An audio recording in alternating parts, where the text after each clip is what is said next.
पर जनधन योजना को लेकर के कहा गया कि ये तो हमारे यहां समय थी।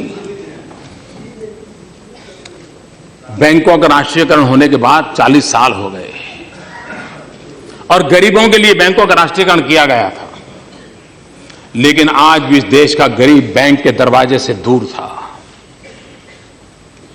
और बैंकिंग सिस्टम आज फाइनेंशियल व्यवस्था की इंक्लूजन की मेन धारा बन गई है। अगर हम आगे चल करके कोई योजनाएं बनाना चाहते हैं तो शुरुआत यहीं से होती है। और हमने 15 अगस्त को ऐलान किया था और यह कहा था कि 26 जनवरी को झंडा फहराएंगे, उसके पहले हम काम पूरा करेंगे। समय के रहते हुए काम पूरा किया कि नहीं किया? जिस बैंक के अंदर गरीब को जाने का अवसर नहीं मिलता था, उस बैंक के मुलाजिम जो कोट पैंट टाई पहनते हैं, एयर कंडीशन कमरे के बाहर नहीं निकलते हैं, वो मेरा बैंक का मुलाजिम, मेरा साथी गरीब की झोपड़ी तक गया, गरीब के घर तक गया। क्या ये सरकार प्रेरणा नहीं दे सकती?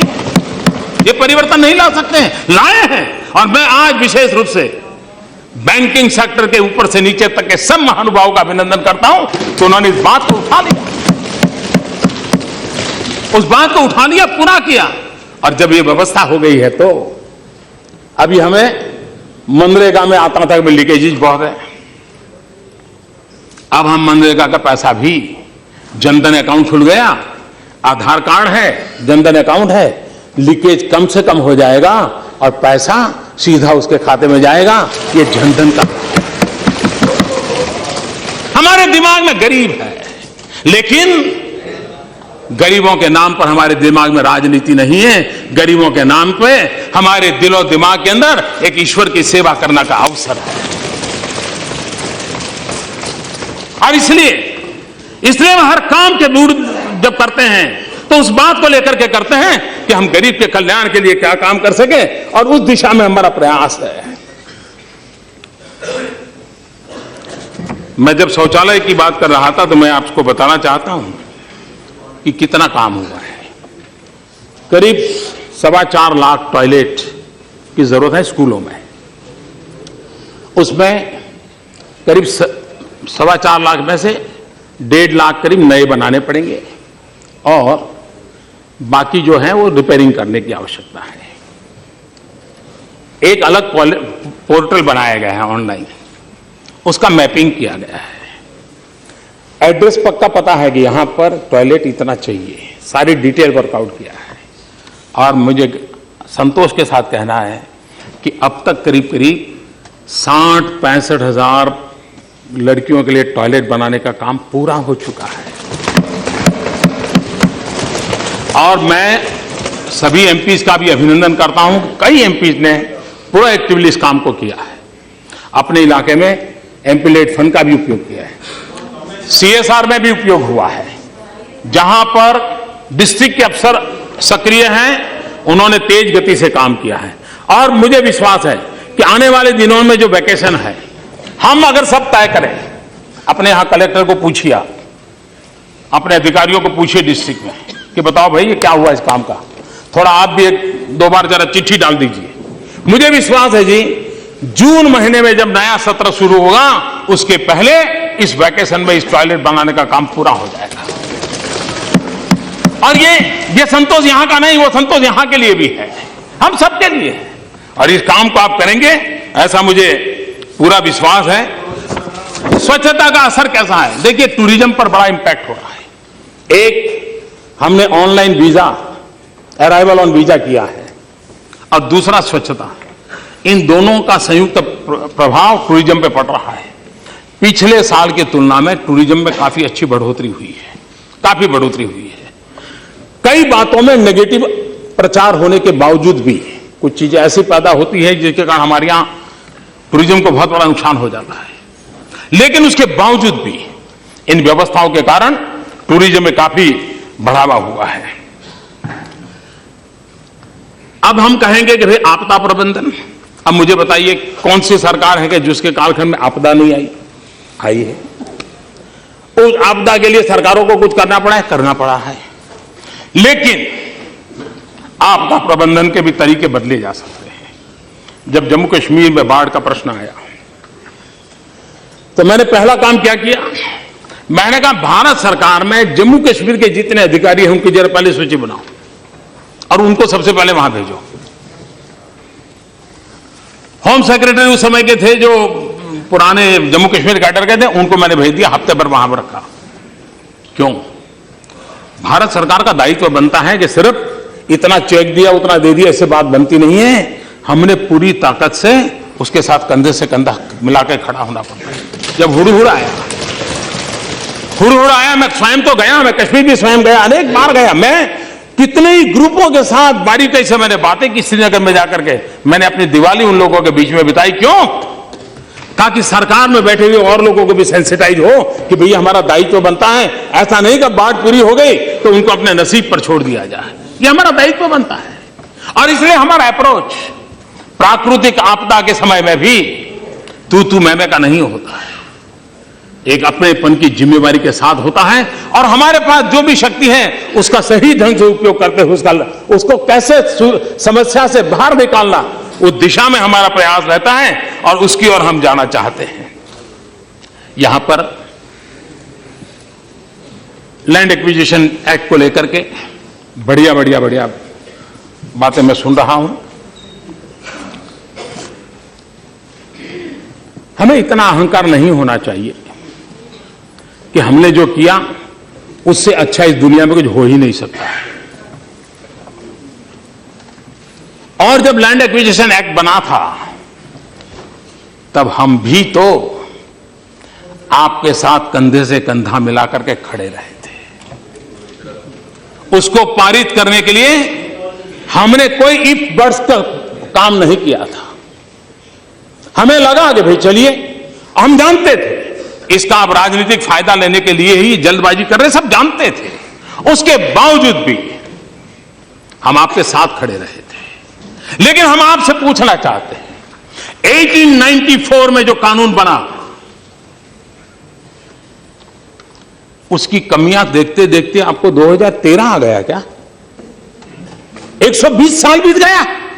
60 साल तक ये देश के किसान उसी कानून के भरोसे जीते थे जो 1894 में बना था। अगर किसानों का बुरा हुआ तो किसके कारण हुआ? और आज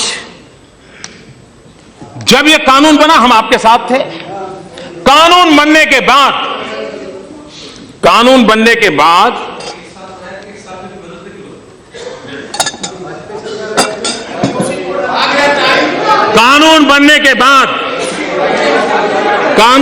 के बाद जब हमारी सरकार बनी, सभी राज्यों के सभी दलों के मुख्यमंत्री, किसी एक दल के मुख्यमंत्री नहीं, सभी दलों के मुख्यमंत्री एक आवाज से कह रहे हैं, साहब आप किसानों के लिए कुछ सोचिए।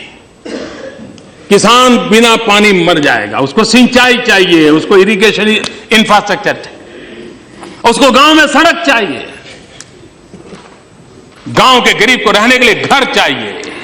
और आप ऐसा कानून बनाए हो, आप भाजपा वाले भी साथ में थे, कि जिसके कारण हमारा भला नहीं हो रहा है। ये हिंदुस्तान की सभी सरकारों के सभी मुख्यमंत्रियों ने कही हुई बात मैं बता रहा हूं। क्या यह देश जो फेडरल कॉर्पोरेशन की बात करता है, फेडरलिज्म की बात करता है, क्या हम इतने अहंकारी हो गए हैं कि हमारे राज्यों की मुख्यमंत्रियों की बात को सुने नहीं? हम इतने अहंकारी हो गए हैं कि हमारे राज्यों के मुख्यमंत्री परेशान है, राज्य परेशान है, उनको हम नकार दें? तो उनकी बात हमको सुननी नहीं चाहिए। और उनकी जो भावना है, उस भावना को हमने सकारात्मक रूप से आदर करना चाहिए, नहीं करना चाहिए। और उनकी मांग क्या है? किसानों के लिए मुझे सेना के अधिकारी मिले, बोले साहब हम क्या करें, ये जो आपने कानून बनाया है, और वो तो हमको ही कहते क्योंकि हमने साथ दिया था, वो तो हमें ही कहते कि हमने साथ दिया था। हम कहते हैं कि साहब हमें बताइए, हमें डिफेंस इंस्टॉलमेंट जो करने होते हैं, अब जो आपका कानून बनाए हो ही नहीं पाएगा। हमें हमारी न्यूक्लियर व्यवस्थाओं को जो भी इंफ्रास्ट्रक्चर खड़ा करना है, हम पूछने जाएंगे क्या? हम लिखेंगे क्या कि इस काम के लिए चाहिए? तो अच्छा है हम पाकिस्तान को ही लिख दें कि इस पते पर हम ये काम कर रहे हैं। डिफेंस के हमारे अधिकारी इतने परेशान है, सेना के जवान परेशान है कि साहब क्या होगा? क्या हमारे डिफेंस के लिए भी और अगर ये जरूरी नहीं है कि किसी ने का गुनाह किया है, कोई पाप किया है, लेकिन कमी रह गई, गलती रह गई है, क्या गलती करेक्ट करना हमारी जिम्मेवारी नहीं है क्या? ये एक छोटा सा उपाय है कि भाई इस गलती को करेक्ट करना है। आपने किया हुआ हम उसको नकारते नहीं है, आपने जो कोशिश की है उसको हम कुछ रह गया है तो जोड़ना चाहते हैं, इसलिए हम आपका साथ सहकार चाहते हैं। कृपा करके इसको राजनीति के तराजू से मत तोलिए। और मैं आपको विश्वास दिला रहा हूं, इसमें अभी भी आपको लगता है कि किसानों के खिलाफ एक भी चीज है, मैं उसमें बदलाव करने के लिए तैयार हूं। और मैं सबसे ज्यादा पूर्वी उत्तर प्रदेश, बिहार, पश्चिम बंगाल, असम, नॉर्थ ईस्ट, उड़ीसा, पूर्वी आंध्र, इनकी तरफ ध्यान आकर्षित करना चाहता हूं। हिंदुस्तान के पश्चिमी छोर पे तो गांव में भी छोटा मोटा इंफ्रास्ट्रक्चर है, गांव में सड़कें बनी है। इस हमारे कानून का सबसे बड़ा नुकसान किसी का हुआ है तो पूरे पूर्वी हिंदुस्तान का हुआ है, पूर्वी भारत का हुआ है। ये जो मुख्यमंत्री आकर के चीख रहे थे, इसी बात को लेकर चीख रहे थे कि साहब हमारा तो अभी समय आया है कुछ आगे बढ़ने का, उसी समय आप ब्रेक लगा रहे हो। क्या हमारे पूर्वी भारत के इलाकों को भी, क्या पश्चिम में जो इंफ्रास्ट्रक्चर है गांवों का, वो उनको मिलना चाहिए कि नहीं मिलना चाहिए? उनको वो सुविधा मिलनी चाहिए कि नहीं मिलनी चाहिए? और इसलिए मैं कहता हूं, आपने जो किया है हमारे सर आंखों पर, मैं आपका गर्व करता हूं और मैं आपसे आग्रह करता हूं उसमें जो कमियां रही हैं, समय है उसको थोड़ा ठीक कर ले। ये सिर्फ कमियों को ठीक करने का प्रयास है और वो भी सिर्फ किसानों के लिए। मैं सभी सदन के सदस्यों से आग्रह करता हूं, इसे प्रतिष्ठा का विषय न बनाएं। और बनने के बाद भी मैं सारी क्रेडिट उस समय जिन्होंने कानून बनाया था उन्हीं को दूंगा, सार्वजनिक रूप से दूंगा, राजनीति के लिए नहीं है। मैंने मुख्यमंत्रियों को सुना है, उनकी कठिनाई सुनी है और मैं भी मुख्यमंत्री रहा हूं। मुझे पता है कि हम दिल्ली में बैठकर कोई कानून बना देते हैं, उन राज्यों को कितनी परेशानी होती है, कभी हमें अंदाज नहीं होता है। और मैं एक प्रकार से उनका प्रतिनिधि भी हूं, क्योंकि मैं उसी टोली में लंबे अरसे तक रहा हूं और इसलिए मैं उनके दर्द को जानता हूं। हां, किसान के खिलाफ एक भी चीज हो हम ठीक करने के लिए तैयार हो सकता है हमें भी इस समय करते समय हमारी भी कुछ कमी रही होगी, लेकिन हमारा काम है कमियां दूर करना। भाई हमारा काम ये है, ये थोड़ा है। हां, इसका राजनीतिक फायदा आप लीजिए, मुझे कोई प्रॉब्लम नहीं, आप इसके लिए जुलूस के लिए रैली कीजिएगा, लेकिन देश के लिए निर्णय भी कीजिए। और इसलिए मैं आग्रह करूंगा कि हम उस दिशा में जाने के बजाय उसके ऊपर जाइए। हमारा नॉर्थ ईस्ट, हमने एक्ट ईस्ट पॉलिसी को लेकर के चल रहे हैं।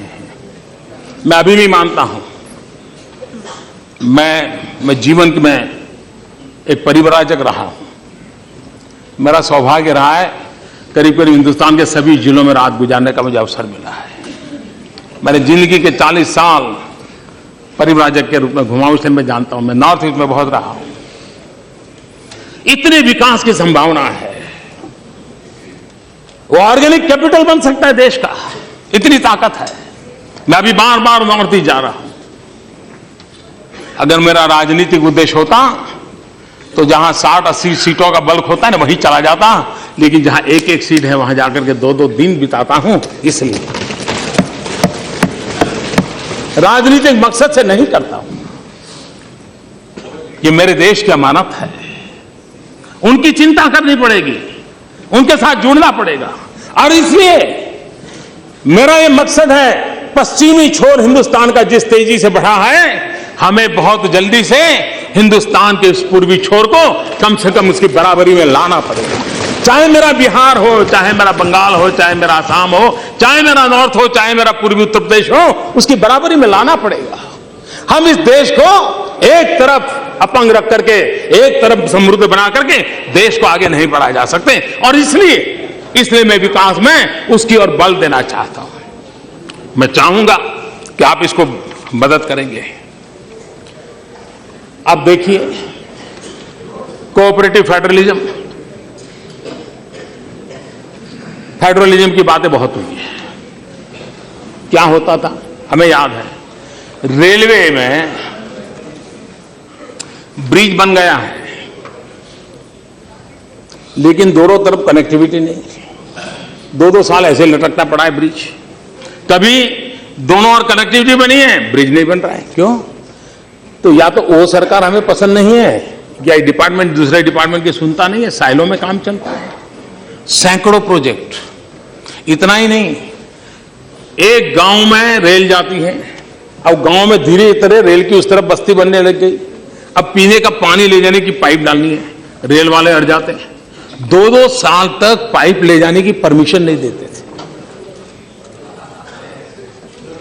मैं बताइए भाई, उसका क्या गुनाह? सरकार किसी की भी हो भाई, लेकिन उस गांव वाले का क्या गुनाह कि जो रेल के नीचे पाइप ले जाकर के बेचारे को दूसरी ओर पानी देना नहीं देते थे। हमने सरकार में आकर के पहला हुक्म मैंने किया कि ये जो इतनी चीजें उसको क्लियर करो, और मैं आज गर्व से कहता हूं हमने सबको क्लियर कर दिया। ये देखा नहीं कि वहां किस लेवल की सरकार बैठी है, नहीं देखा। विकास ऐसे होता है, और इसलिए हमने उस दिशा में प्रयास किया है। हमारे यहां ये कुछ तो चीजें परमिशन में साहब, इतना सारी परमिशन रेलवे को मैंने सभी डिपार्टमेंट के साथ जोड़ दिया है। मैंने कहा है सब डिपार्टमेंट के साथ मिलकर काम करो, सभी राज्यों के मिलकर के काम करो। रेल जा रही है कि सारे लोग रुक जाए, ऐसा काम नहीं हो सकता है। हमने विकास की उस परिभाषा को लेकर के चले जाए, और इसलिए कोऑपरेटिव फेडरलिज्म की मैं बात करता हूं तो उन राज्यों की समस्याओं को हमने एड्रेस करना चाहिए। हम वो ये किया वो किया नहीं किया, उसके आधार पर देश नहीं चलता है जी। देश को आगे बढ़ाना है तो राज्यों को आगे बढ़ाना पड़ेगा।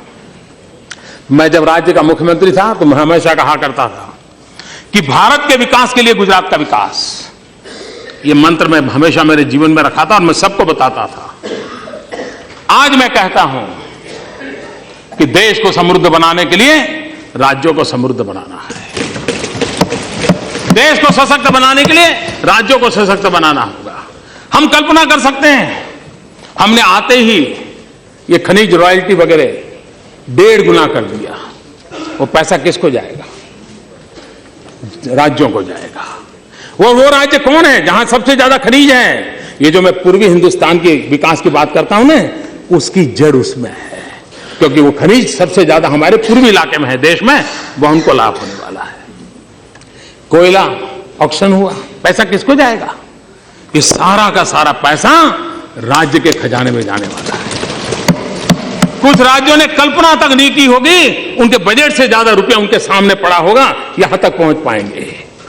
क्या ये फेडरल स्ट्रक्चर में राज्यों को मजबूत करने का तरीका है कि नहीं है? अभी हमने 42% फाइनेंस कमीशन की रिपोर्ट को स्वीकार करके हम दे रहे हैं, जबकि फाइनेंस कमीशन एक मत नहीं है। फाइनेंस कमीशन के मेंबर के अंदर भी डिस्प्यूट है। हम उसका फायदा उठा सकते थे, हम नहीं उठाना चाहते, क्योंकि हमारा तत्वतः हमारा कमिटमेंट है कि राज्य समृद्ध होने चाहिए, राज्य मजबूत होने चाहिए। 42% देना, ये अमाउंट छोटी नहीं है। जब अमाउंट आप सुनोगे ना तो आप हैरान हो जाओगे, इतना सारा रुपया आया है। कुछ राज्यों के पास तो तिजोरी की साइज नहीं है इतने रुपये रखने। इतना ही नहीं, उसके उपरांत पंचायतों के लिए अलग, नगर पालिकाओं के लिए अलग, महानगर पालिकाओं के लिए अलग। इतना ही नहीं, डिजास्टर होता है, कोई प्राकृतिक आपदा आती है, उसके लिए अलग। ये सब में मिलाऊं ना तो करीब 47-48% जाता है। और आजादी के बाद पहली बार ये जान करके आपको भी आनंद होगा, और शायद उन राज्यों में बैठे हुए हमारे मुखियाओं को भी मैं कहता हूं, शायद उनको भी ध्यान नहीं होगा।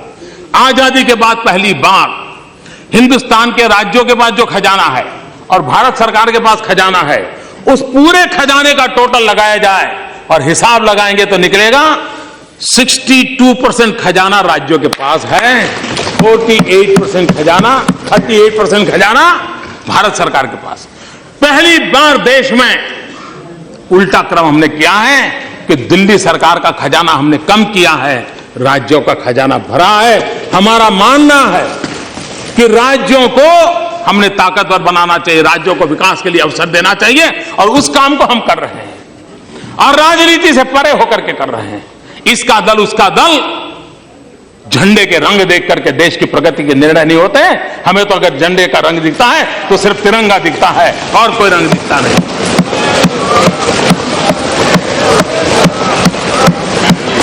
और उसी को लेकर के हम चलते हैं।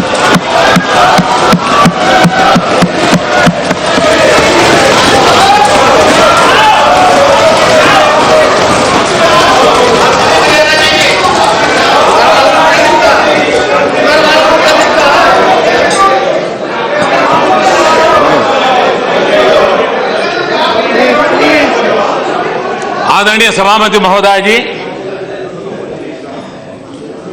हमारे देश में राजनीतिक कारणों से संप्रदाय का जहर घुलता चला जा रहा है और आज से नहीं चला जा रहा है, लंबे अरसे से चला जा रहा है, जिसने देश को तबाह करके रखा हुआ है, दिलों को तोड़ने का काम किया है। लेकिन सवाल हमसे पूछे जा रहे हैं, हमारी भूमिका क्या है? मैं आज जरा इस सदन को कहना चाहता हूं, 27 अक्टूबर 2013 मैं पटना में था, गांधी मैदान में था। बम धमाके हो रहे थे, निर्दोष लोग मौत के घाट उतारे गए थे, लाखों की जनमेदनी थी, बड़ा ही कलुषित माहौल था, रक्त की धाराएं बह रही हैं। उस समय जब इंसान के हृदय से बातें निकलती हैं, वो सच्चाई के तराजू पर 100% सही निकलती है, उसमें कोई लाग लपेट नहीं होता है। बम बंदूक के बीच रक्त बह रहा था, लोग मर रहे थे। उस समय मेरा जो भाषण है, और उसमें मैंने कहा था कि मैं कहना चाहता हूं, मैं पूछना चाहता हूं कि बताइए, हिंदुओं को किसके साथ लड़ना है? क्या मुसलमान के साथ लड़ना है कि गरीबी के साथ लड़ना है? मैं मुसलमानों को पूछता था कि आपको हिंदुओं को साथ लड़ना है कि गरीबी के खिलाफ लड़ना है? और मैंने कहा था, आइए, बहुत लड़ लिया, हिंदू मुसलमान एक होकर के हम गरीबी के खिलाफ लड़ाएंगे।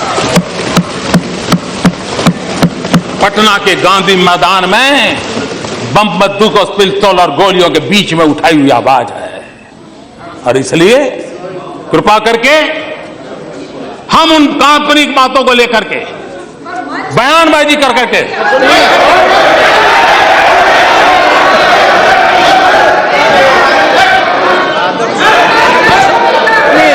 आप नहीं बोलो।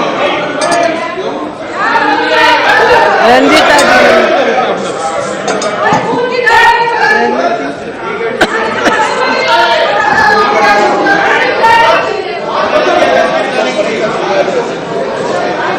और इसलिए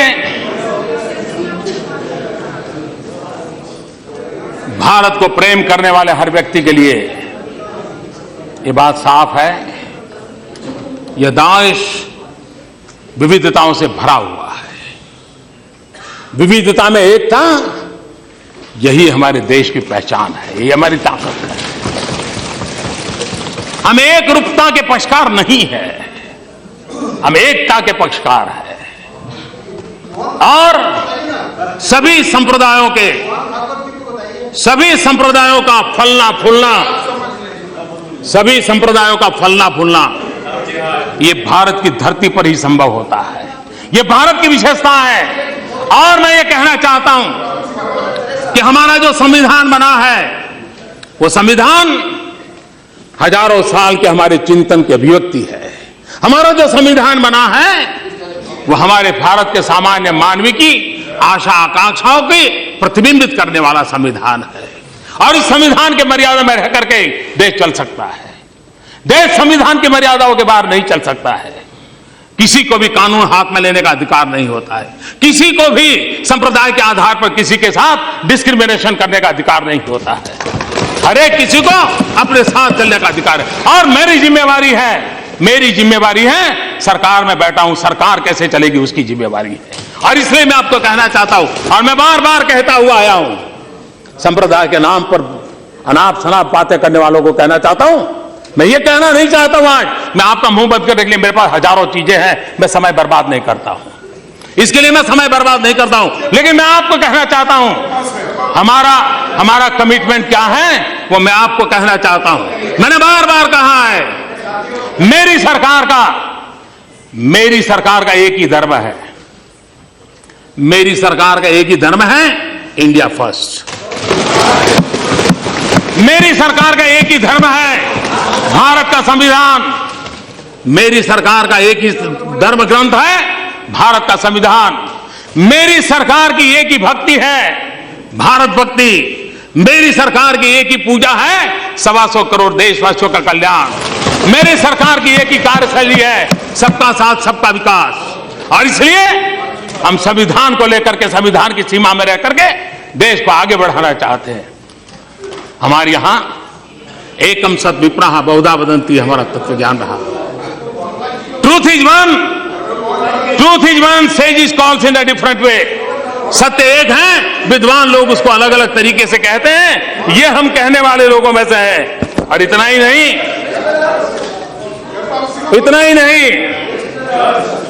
यही देश है जहां गुरु नानक देव ने क्या कहा है। गुरु नानक देव ने कहा है, सब में ही रब रेहिया प्रभु एकाई। सब में ही रब रेहिया प्रभु एकाई, पेख पेख Nanak बिगसाई। The one God pervades within all, beholding him in all, Nanak in delighted। ये हमारा तत्व ज्ञान रहा है, ये हमारी परंपरा रही है। और इसलिए हम जब हम वो लोग हैं जहां पर तेन तख्ते ने भूंजी था, तेन तख्ते ने भूंजी था, इसी मंत्र को लेकर के काम करने वाले हम लोग हैं।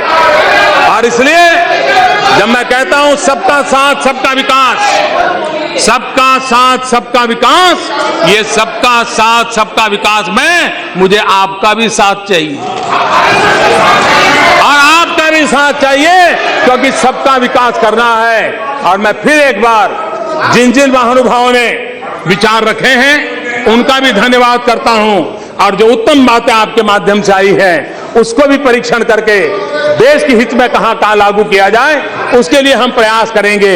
और मैं फिर एक बार आदरणीय राष्ट्रपति जी का हृदय से बहुत बहुत धन्यवाद करता हूं और आगे भी उनका मार्गदर्शन हमें मिलता रहे, इसी एक अपेक्षा के साथ। खड़गे साहिबान, सावकाश